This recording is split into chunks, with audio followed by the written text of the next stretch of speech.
Hello friends, in this video we will learn how to convert a number system from one type to other type, that is decimal to binary, binary to decimal and so on. Let us begin.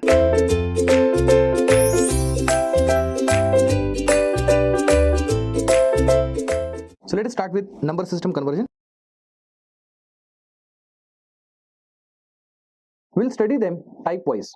For example, let us start with type number 1, that is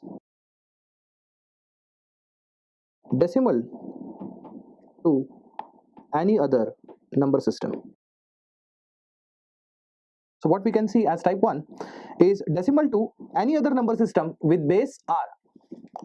That is, a number would be given to you, will be having base 10, and it might happen that they will ask you what is the number having base as r.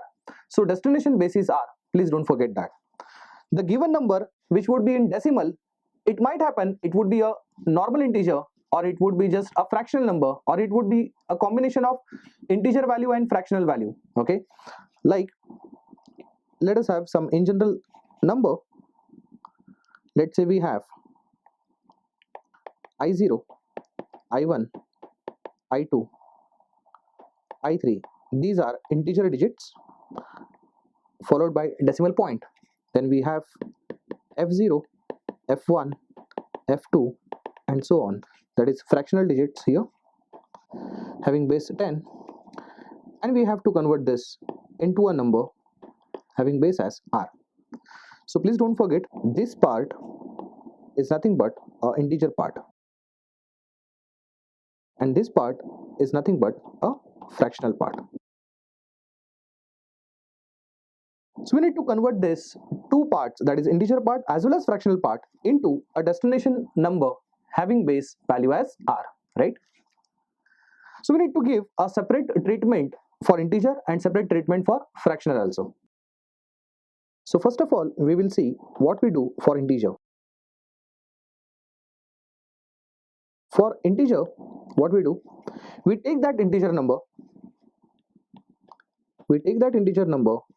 and then we do successive divisions with the destination base, and the destination base is what? R.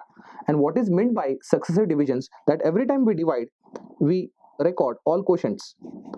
For every quotient we get separate remainder.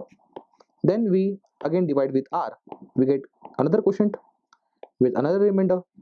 Again we divide with R, we get some quotient and some remainder. Now the question is, up to what to continue this? Until and unless you may get quotient as 0. Then you will get some last remainder, let's say Rn. Now those set of remainders, you have to collect them into reverse order. So please collect them in reverse order. That is Rn and so on up to R2, R1, R0. Now whatever remainder that you have collected in reverse order, it is nothing but having base as 10, which is the integer equivalent. The given integer we are having base as 10, and now whatever the set of remainders that you have collected in reverse order and written in like this form, they will have base as r, that is destination base r or required base, right? The reason why I'm actually giving you these generalized steps, because in the gate they will not ask you to convert decimal to binary, rather they will ask you to convert a decimal number into a number system having base as 5, base as 4, base as 3. I mean, with all those bases you may not heard, right? So you should have those generalized steps. Similarly, for fractional part, which consists of f1, f2, f3 and so on, that is fractional part we have seen. What you do, you take that fractional part, that is decimal part, and you do successive multiplications with r, where r is destination base. Every time you multiply, you may get some floating point number. Every time you do some multiplication, you have to only record integer part, that is integer 1 here, integer 2 here, integer part 3 here, and integer part 4 here, and you have to collect them in forward order. So whatever integers that you have collected in forward order, you write like this. They will have base as r, which would be equivalent of the given fractional value which were in decimal form, right? Now, I'm sure you must have noted this down. We will take the examples and then only you will understand in a better way. Let us take first example. 13.125 having, let's say, base 10. Convert this into some number having base as 2. So this is simply decimal to binary conversion. In this case, as you can notice, the destination base is how much? It is 2. So r is equal to 2. Needless to tell you, this is your integer part, this is your fractional part. So first of all, we will take integer part. So for integer part, what we do is, we do successive divisions with r. So r value is 2. So 2 6 are 12, remainder will be 1. Then 2 3s are 6, remainder will be 0. Then 2 1s are 2, remainder will be 1. And again 2 zeros are 0, remainder would be 1. As I said, you have to stop where quotient becomes 0. You have to collect all the remainders in reverse order, that is 1 1 0 1. Therefore 13 to the base 10 will be equivalent to 1 1 0 1 to the base 2. So this is the first conversion, that is first integer part we have converted into binary. What is left? A fractional part which is 0.125, right? So for a fractional part which is 0.125, what we do is, we do successive multiplications. So 0.125 would be equal to 0.25, and every time we multiply we have to record integer part. Integer part means a part which comes before decimal point, which is, even if it is 0, record this as 0. You may get either 0 or 1 only. Next time you do 0.25 into 2, which would be 0.5. Again you got integer part as 0. Let us record that. The remaining fractional part we take over here, 0.5 into 2. So what you get is 1.0. This time I'm going to record 1. And then there is no question of multiplying ahead, because what we have left is only 0. So 0 into 2 will become 0 only. So every time you will get 0 as a multiplication. You have to collect them in forward order. Therefore 0.125 having base 10 will be equivalent to 0 point. This 0 point will by default come because it is fractional part you are looking after. And what you have collection as 001 001 to the base 2. Ultimately the question was for 13.125 to the base 10. Therefore let us combine the result now. 13.125 to the base 10 will be now equivalent to 1101.001 to the base 2. So this is the final answer, and this is how we deal with this, right? Let's see one more example based on type 1. Question is 476 having base 10, convert this into number having base as 16. Again this is decimal to any other conversion, so r can be anything. In this case r is equal to what? 16. Again we have got only integer part, there is no fractional part. So for integer part what we do is, we do successive divisions with the help of r, and the r value is what? 16. So when you divide by 16, you get 29 as quotient and you get remainder as 12. And how do you do so? You can calculate the remainder like this. You do 16 into 29. Whatever answer you have, subtract it from 476. You will get answer as 12. So 12 becomes what? It is remainder. Next time you divide by 16 only. 16 ones are 16. 29 minus 16 if you do, you will get 13. Next time again you divide with 16, but then it has got only 1. So 16 zeros are 0. Again remainder is 1. We stop here. Is that right? Again we collect them into reverse order. But there is a problem. When we collect them into reverse order, please don't forget, now we have got 12, 13 and 1. So we cannot write 12 into hexadecimal. Rather, whatever calculations by default that we do are decimal calculations, right? What I want over here is hexadecimal number. Then you shouldn't forget that this 10 in decimal represents A, 11 represents B, 12 represents C, 13 represents D, 14 represents E, and of course 15 represents F. So with this knowledge, what I can see, I can keep 1 as 1, but I need to replace 13 with D and I need to replace 12 with C. So what ultimately number you got is 1DC having base what? 16. So 476 to the base 10 is equal to 1DC to the base 16. That is, the value of Y that you have is 1DC hex. Either you can write H also, or you can just bracket the number and you can write base as 16. It is one and the same thing, right? Let's move to the type 2. In type 2, what we do is we convert any other number system to decimal number system now. So type 2 is exactly reverse of type 1.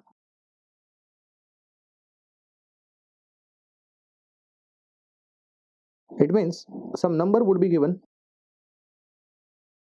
which will have base as R, and you have to convert it into some number which will have base as 10. So don't forget, this time the source base value is R. Is that right? Then for example, some number is given which will have base as R. Let's say I3, I2, I1, I0 as integer part, F1, F2, F3 and so on as a fractional part. Of course, it is having base as R, and we have to convert this number into a number having base as 10. The first step is to write their weights. Weights as in, before decimal point write 0 here, then 1 here, 2 here, 3 here and so on. Then F1 onwards you write -1, -2, -3 and so on. Now what we do is, see carefully, I'm going to multiply each and every digit. I repeat, I'm going to multiply each and every digit with R. So it results like this: I3 into R plus I2 into R plus I1 into R plus I0 into R. And of course, if we have more digits, we would have continued to the left hand side also. Then we got decimal point. Replace decimal point with plus. Then we got F1, again F1 into R plus F2 into R and so on. Right? Now, what I'm going to do, can you see I have written the weights of every digit as 0, 1, 2, 3 to the left hand side and -1, -2, -3 and so on to the right hand side, that is after decimal points. Now they are going to become a power of every R. That is, for I0, as you can see, on top of I0 I have written 0, so it would be R to the power 0. For I1 it would be R to the power 1. For I2 it would be R to the power 2. For I3 it would be to the power 3 and so on. And needless to tell you, for fractional part it would be like that only.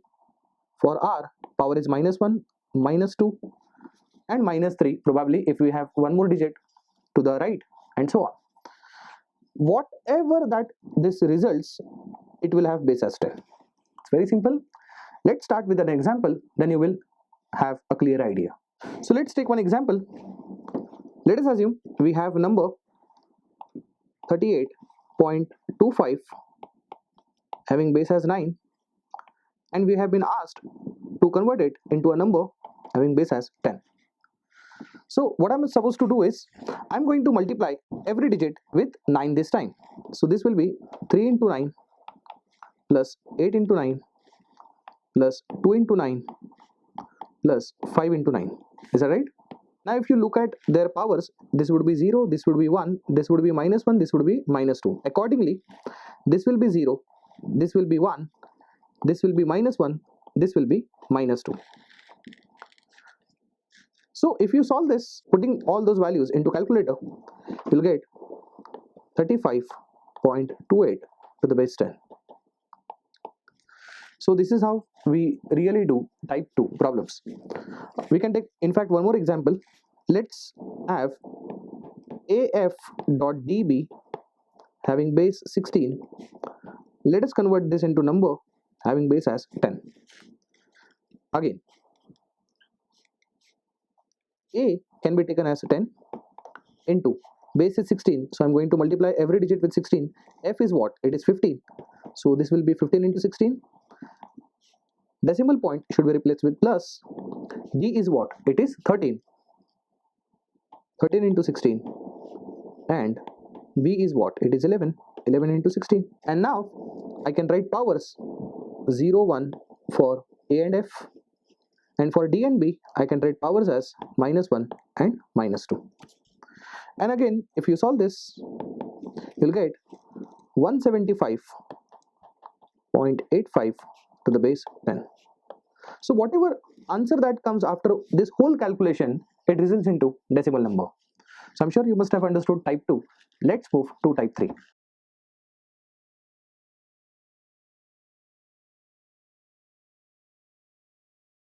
Now type 3 is a special type where we convert octal number system to binary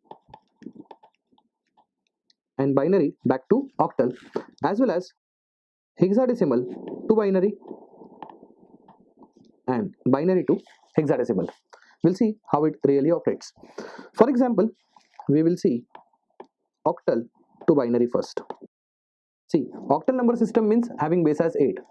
For example, let's say we have number as 476.21, let's say, having base 8. It is quite easy to convert binary to octal or octal to binary.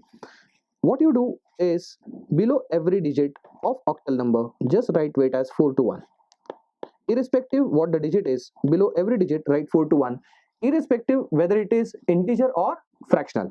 So even below 2 it would be 4 to 1, even below this one it would be 4 to 1, and of course decimal point would get retained there only. Now to represent 4 as a digit using 4 to 1 binary weights, below 4 I will write 1, rest of the bits would be 0. For 7 I will do 4 plus 2 plus 1 as a calculation, so all of them would be 1. For 6 it would be 4 plus 2, rest of the bits are 0. Dot 2 can be written as 0 1 0, below 2 it is 1, rest of the bits are 0, and for 1 I can write 1 below here and 0 0. Ultimately what the answer is, this whole having base 2. So it is very simple. Below every digit of octal just write 4 to 1 and write ones and zeros appropriately. Let's have the reverse conversion, that is binary to octal. For binary to octal, let's say you have some number like 1011.0110. What needs to be done is, here every digit gives you 3 bit, ultimately reverse will also happen, 3 bit will give you 1 digit, am I right? For that we'll have to group 3 binary bits as a one group, but then there is a special technique to group this also. When you are grouping this, for decimal point with respect to left, you'll have to group in this way or in this direction, whereas for a fractional part you group in this direction. Since for integer part it is from right to left, first of all 0 1 1 will be first group, so 0 1 1 becomes the first group and 1 remains as it is. Here 0 1 1 for fractional part becomes first group and this 0 remains same. Ultimately we know that we require 3 binary bits as a group, so since nothing is there I can insert them as 0. Since nothing is there I can insert them as 0, and on top of each you are going to write 4 to 1. But at the same time you shouldn't forget your decimal point which was present here. So as you can see, 4 to 1, you can see 1 is present below 1, so this is 1. Here for 0 1 1, 1s are present below 2 and 1, so 2 plus 1 is what? 3. Point. Here as you can see, 1s are present between 2 and 1, so 2 plus 1 becomes 3, and at the end you have 3 or 0, so 13.30 to the base 8 is the final answer for binary to octal for this example. Now we shall see hexadecimal to binary and binary to hexadecimal. So first let's go for hexadecimal to binary. For example, you have number AF.27 base 16. As in octal we have seen every digit gives you 3 bit, in hexadecimal every digit gives you 4 bit. So instead of using weights as 4 to 1, you will be using weights as 8 4 to 1. So below every digit use 8 4 to 1, below F also 8 4 to 1 will come, after that there is a decimal point, below 2 it would be 8 4 to 1, below 7 also there would be 8 4 to 1. Now for A, one shouldn't forget A is what? 10. 10 means 8 plus 2 will give you 10. F When it comes to f is what? 15. So 8 plus 4 plus 2 plus 1 will give you 15. Similarly, you have a decimal point here. Again, by using 8421, you have to represent 2, which was hexadecimal here. So 2 is below 2 only, it would be 1, rest of the bits would be 0. So value has to be 2, right? Now to represent 7, you can have 4 plus 2 plus 1 at 7, rest of the bits would be 0. And of course, this is a final binary conversion. Now we shall see the reverse conversion, which is binary to hexadecimal.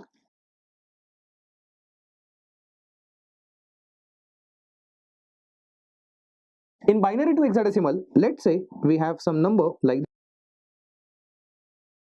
this is binary and we have to convert it into hexadecimal. Likewise, we have already seen one hexadecimal digit gives you 4 bit. Reverse is also true. 4 bit will give you one hexadecimal digit, right? But then for that purpose, you'll have to group binary bits as 4 bits as a one group.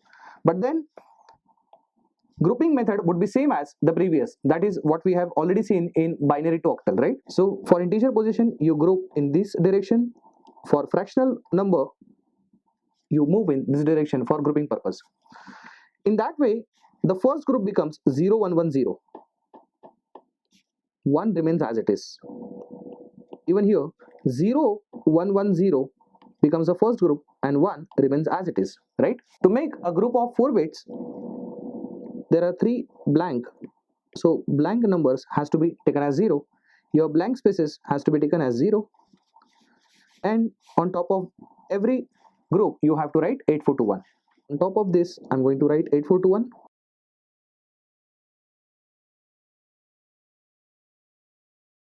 So as you can notice, for first group, you find 1 is present only below 1. So this would be 1. For this group, as you can see, 1s are below 4 and 2. 4 plus 2 would be 6. Then you got point. 1s are present between 4 and 2. Below 4 and 2. Again, this would be 6. Again, 1 is present only below 8. This is 8. So this is 16.68 to the base 16. This is how we convert binary to hexadecimal. Now we shall see the last type. Several times students ask me, what if we got odd number system conversion? This odd number system conversion, as in, it has nothing to do with your even and odd, okay? Odd number system conversion means a different conversion, like let's say the first number that we have is having base 3 and the destination will have base as 4. So this is odd number system conversion, right? In that case, there would be only one solution, and the solution is, if you want to do so, that is any other number system to any other number system, like R1 to R2 conversion, where R1 and R2 are not standard numbers, like for decimal we take 10, for hexadecimal we take base as 16, for octal we take base as 8. So irrespective of that, if odd number system conversion comes in picture, step number 1,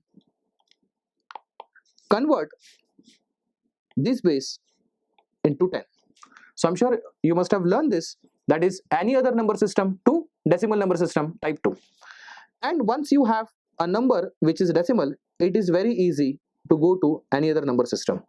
So step number 1, convert the odd number system into decimal number system, and then convert decimal number system to the required odd number system, right? This is how you should actually deal with the number system. Thank you.